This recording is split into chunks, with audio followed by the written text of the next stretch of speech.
स्वागत आहे आजच्या मिनी व्लॉगमध्ये।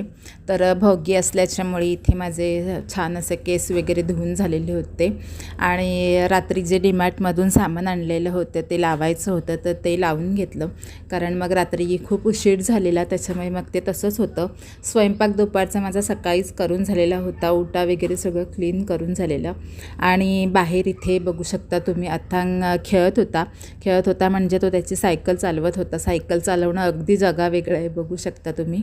असं पायाने ढकलत चालवतो कारण त्याला अजून ते व्यवस्थित चालवता सुद्धा येत नाही। आणि संक्रांतीसाठी द्यायचा ब्लॅक साडीवरचा हा एक ब्लाऊज माझा शिवायचा होता, पण आणि सोमवार असल्यामुळे ॲक्च्युली लाईट जाते, मग काम होत नाही। पण यावेळेस काही तसं झालं नाही, लाईट पूर्ण दिवसभर होता, त्यामुळे मग माझं दुपारपर्यंतच एक ब्लाऊज शिवून झालं आणि त्यानंतर मला तिळाचे लाडूसुद्धा करायचे होते कारण बरेच दिवस इतके बिझी जात होते दिवस की मला ते जमतच नव्हतं, तर मग लाडू करून घेतले।